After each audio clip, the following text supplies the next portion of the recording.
Исянмисыз? Кадерледуслар. Исянмисыз. А что такое кадерледуслар? Дорогие друзья. Правильно. Потому что лар – это основная форма образования множественного числа для существительных. Вот. До этого момента мы еще доберемся, но сначала надо немножко освежить и задействовать все, что между нами уже было. Дэвид, как мы скажем, вы не делаете меня счастливым? Siz mine бахетле итмисез. Фраза грустная, но с грамматической точки зрения абсолютно правильно. Угу. А как сказать «я тебя не забуду»? Мен сені ұнатмаймын. Подожди, я как не забуду. Да, помните? Забывать там корень. Оннет. Значит, соответственно... Ұнаталмын, нет? Ұнатмын или ұнаталмын? Нет, оннетмын. Там корень оннет. Не могу Да? забыть. Напомню. Корень оннет. Значит, если сказать «я забываю», как будет? Оннетам. А не забываю? Да. То есть, почему?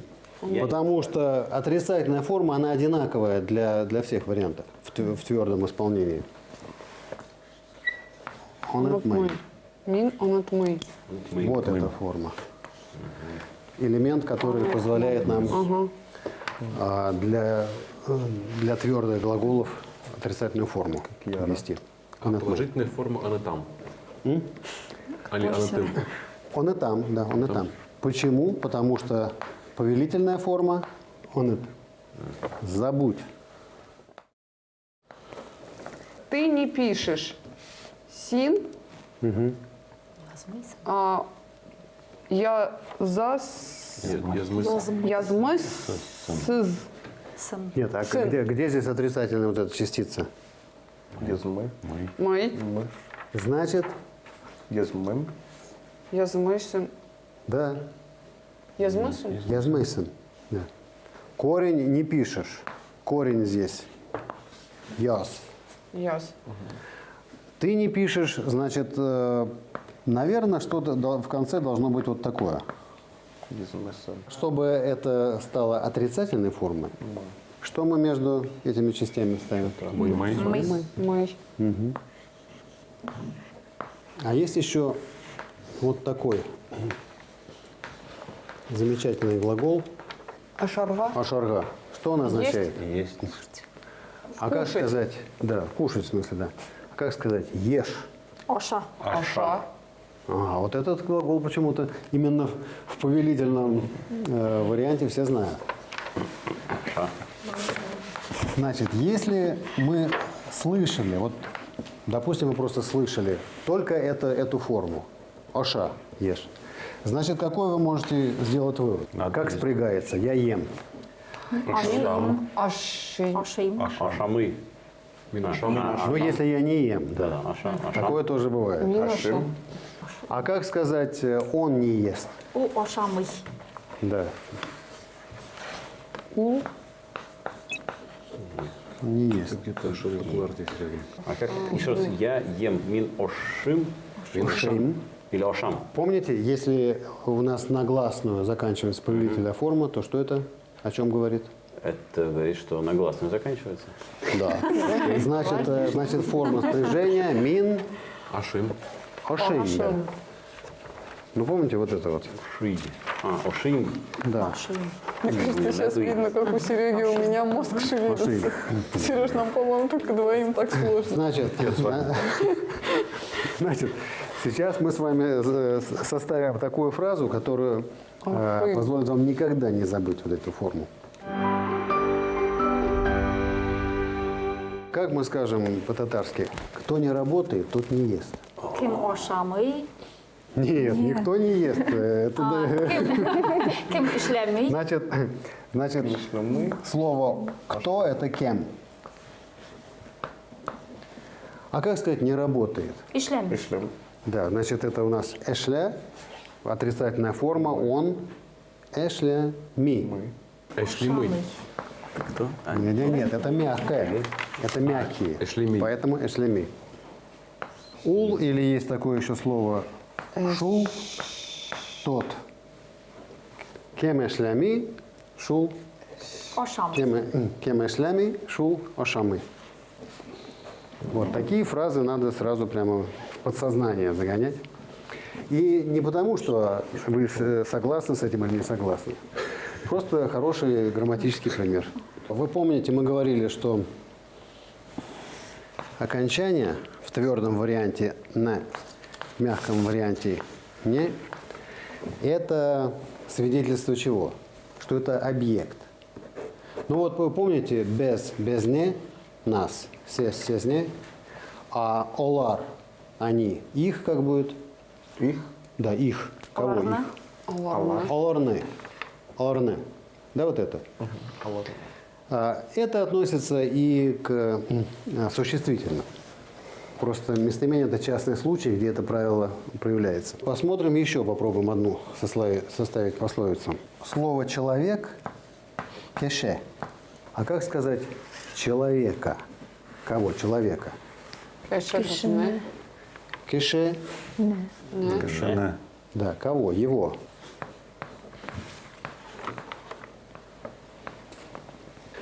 Вот. И если я вам назову еще один глагол, а вы его поставите в правильной форме. Учить, в смысле обучать. Öğretirge. Öğrete. Корень öğret, öğret. Эритерге. Да. Значит, как сказать? Обучают. Öğretirler. Ретегем. Да. Значит, учит или обучает. Öğrete. Сразу делаем вывод. Понимаете, по одной форме можно угадать все остальные. Значит, я обучаю. Min öğretmen. Тем, да. Öğretesin и так далее. Минарета. Но пословица выглядит таким образом. По-русски это звучит так. На ошибках учатся. А по-татарски ошибка учит человека. Ошибка – это хота. Хота кишене öğrete. А как сказать, вот спрогнозируйте, потому что в чем достоинство, большой бонус татарского языка, ну, практически нет никаких отклонений. Вот увидел какую-то форму, а про нее все можно сказать. Как сказать «не учит»? Öğretmi. Öğretmi. Redmi. Да, все, раз мы увидели такую форму, значит, отрицание Это мы. öğretmi. Еще можно сказать ката кешене эрете түгел. Нет, зачем тугель, когда вот не учит? Вот если вы хотите сказать, что кого-то ошибка не учит, кто-то на ошибках не учится, ну некий он, мы-то все учимся. Скажем, как сказать, он на ошибках не учится. То есть ошибка его не учит. Хата Onu Аны оны öğretmi. этерми. öğretmi. Öğretmi. Но пословица есть, а в русском тоже. Яйца курицу не учат. Как будет яйцо? Yumurta. Да. Вот, а если мы знаем, что курица – это товык, то как мы скажем курицу? Tavukna. Да, то есть что присоединяем? Мы видим, что явно здесь такой твердый вариант. Мы видим, что здесь твердые звуки, да, товык. Значит, вот из этих двух вариантов курицу, Тавукна. товыкна, и получаем юморка, товыкны, öğretmi. Яйцо курицу не учат. А скажите, пожалуйста, как понять, где и кратко есть на конце, где нет ашамы или ашамы, иратми, иратми? А, помните, значит, есть закон сингармонизма. Твердый вариант, мягкий. В твердом варианте ашамы. Кратко. Вот это здесь все звуки твердые. Ошам, ошам. Твердо так. То есть, когда твердо и кратко Да, а справиться. когда такой мягкий, эрет, кеше. Вот понятно. Здесь, да, эретми. Эшлями. Вот смотрите здесь. Эшлями. Это, ну, фонетическое звучание. Почему они называются твердыми? Просто по фонетическому звучанию. Твердые звуки или мягкие. Поэтому, если мы знаем, что вот ошорга, да, Ошарга – это все твердые звуки. Значит, ошамы. А если эшлерге, там все мягкие, то, соответственно, будет эшлеми. Эшлеми. Дмитрий, у меня вопрос. Смотрите, вот последняя пословица. Яйцо курицу не учит. Зачем мы к слову «тавок» курицы добавляем «н»? Это что? Это направление кому именно? Вот Кого? кого? Или определение, чьи яйца не учат? Нет. Это определение «кто» – субъект. Это объект «кого». Кого? А это то, что не учит. Ну и, соответственно, «ны» или «не» определяет мягкое слово или твердое. То есть вот слово «человек» – кеше. Это мягкие. Ну, переведем тогда в более, чтобы не в курицу, чтобы закрепить. Например, ребенок, да, бала. Бала. Емарка, баланы. Да. Ага. И так, Да? так везде там. Да, потому Или, что бала – например, это твердый. арину, значит, это аринын. Аринанна. Арина-не. Аринаны. Вот. Не или не? Не, не, не. Арина, не. Окей. Спасибо.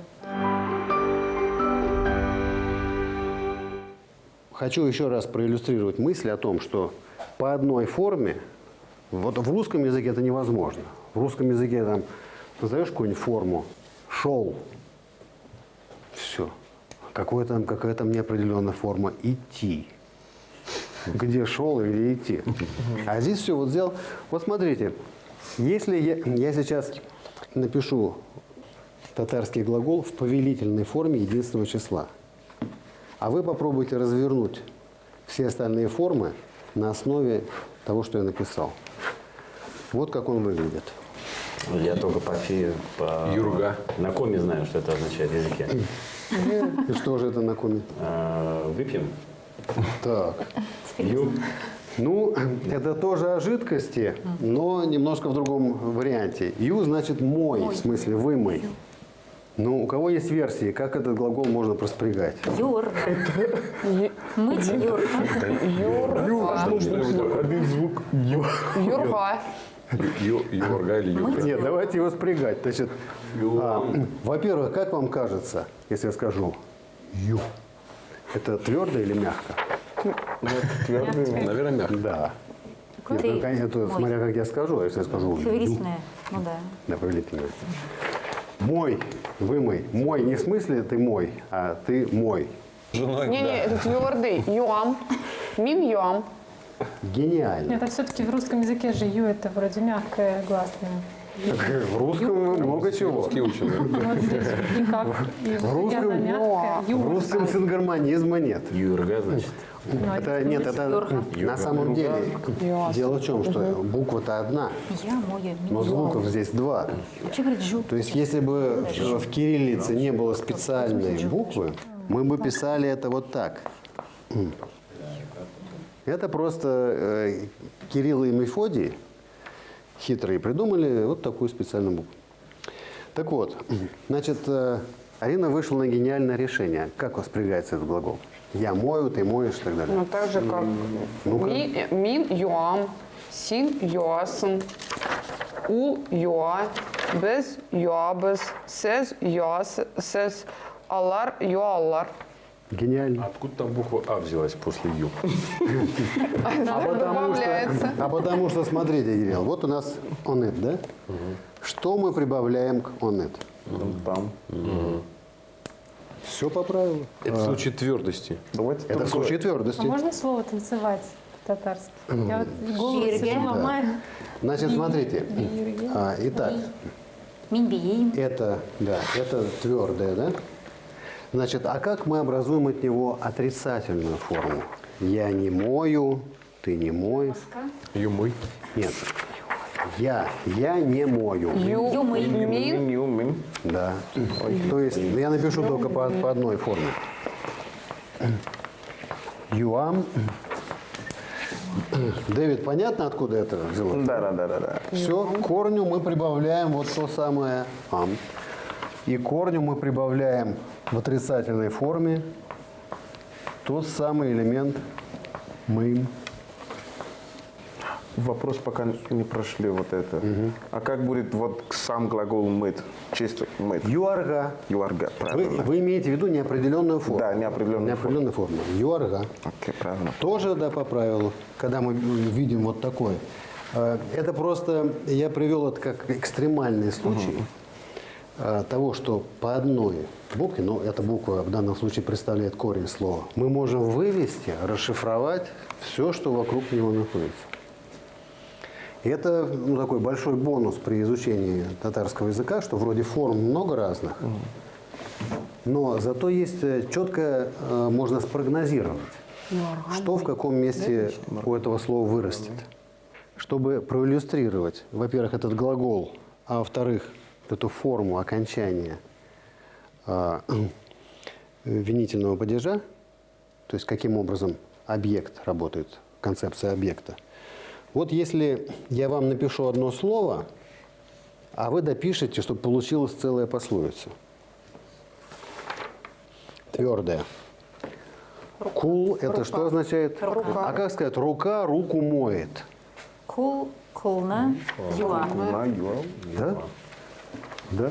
Кул. Кул-кул-на юа. А вот почему. Или смотрите, у нас корень ю. Какие окончания мы прибавляем? Кул.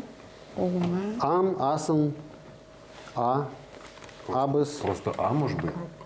ан, Кул-кул на кулны. Совершенно верно, да. А мне послышалось просто. Нет, ничего лишнего. Кул на юа. Это уже клево. Почему так важно вот такие словосочетания учить? Во-первых, они серьезно оживляют речь. То есть не просто начинаешь там склеивать эти глаголы, вспоминать, что на каком месте стоит, а какие-то живые структуры, которые это готовые мысли или готовые эмоции. А во-вторых, каждая пословица иллюстрирует какое-то грамматическое правило или какие-то фонетические особенности. То есть вместо того, чтобы просто зубрить правила, где там, что в твердом варианте, сингармонизм и так далее, просто берем кешене и тавакне. И вот нам готовы. Это две пословицы, существующие пословицы. А если руки, руки да, моют, то это уже множественное число будет. А так рука руку моет. Арина, сколько у нас накопилось глаголов? 19. Вау. Вот это уже достаточно приличный список. Обратите внимание, почему настолько важно было нам сразу определиться вот с этими типами. Если бы мы просто взяли списком там, те же 19 или больше или меньше глаголов и просто выучили эти неопределенные формы, мы бы очень мало про них узнали. Мы бы просто узнали, что вот есть такие глаголы.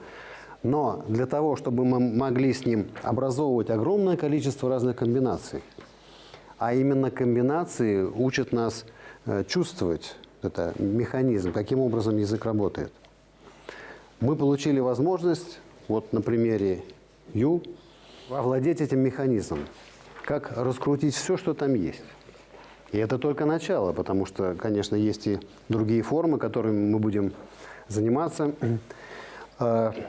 Кроме глагола, мы уже ознакомились, как в случае местоимения и в случае существительного мы можем образовать. Это был первый падеж, кроме основного, с которым мы познакомились. Он выражает смысл объектности.